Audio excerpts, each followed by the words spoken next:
এখানে বিভিন্ন শাকসবজির নার্সারি করা হয়েছে। এখানে আপনারা দেখতেই পাচ্ছেন যে মরিচ গাছ আছে, তারপরে টমেটো, তারপরে লাউ, তারপরে হলো যে লাল মরিচ, আরও বিভিন্ন শাকসবজি এই জায়গায় চাষ করা হয়েছে, নার্সারি করা হয়েছে। তো এই যে এই ক্যামেরাটা দিকে আনো, এই যে এই নার্সারি যে জায়গাটি, এটি কিন্তু অনেকেই ভাবতে পারে যে এই বাগানটি আমার। আসলে এই বাগানটি আমার না, এই বাগানটি হলো আমার ক্যামেরাম্যান যে আছে মুফাজ্জল ওদের। তো এই বাগানটি আমি ঘুরিয়ে ঘুরিয়ে দেখাবো। আচ্ছা মুফাজ্জল,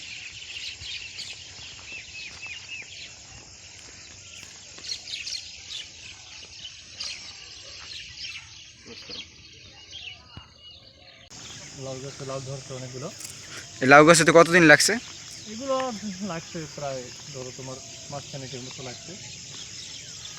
এগুলো হাইব্রিড লাউ, বুঝছো? লাউগুলো ফলন ভালো অনেক। আর এই যে তোমার দেখো এগুলো টমেটো, এই টমেটো চারাগুলো হয় কি এখান থেকে মানে নার্সারির মধ্যে চারা করে, চারা যখন একটু বড় হয় তখন বাজারে নিয়ে এগুলো বিক্রি করা হয়। যারা আবার ক্রেতারা কিনে নিয়ে তারা আবার রোপণ করে। আর ওই পাশটায় কি, ওই যে ওই পাশটায়? হ্যাঁ, ওইখানে আছে কাঁচামরিচ তোমার।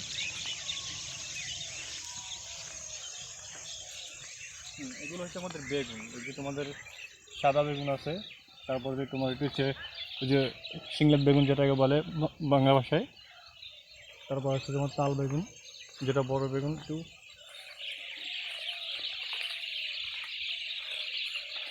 এটা হচ্ছে তোমার দেশি কাঁচামরিচ। এটা হ্যাঁ, এটা দেশি কাঁচামরিচ। এটা হচ্ছে তোমার হাইব্রিড কাঁচামরিচ।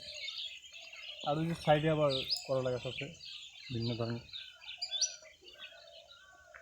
হ্যাঁ, এটা হচ্ছে তোমার শালগম। নার্সারি আসলে খুবই ভালো একটি পেশা।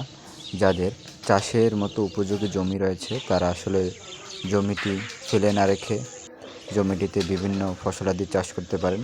তাতে আপনাদের নিজেদের খাদ্য চাহিদা নিজেরাই কিছুটা হলেও পূরণ করতে পারবেন।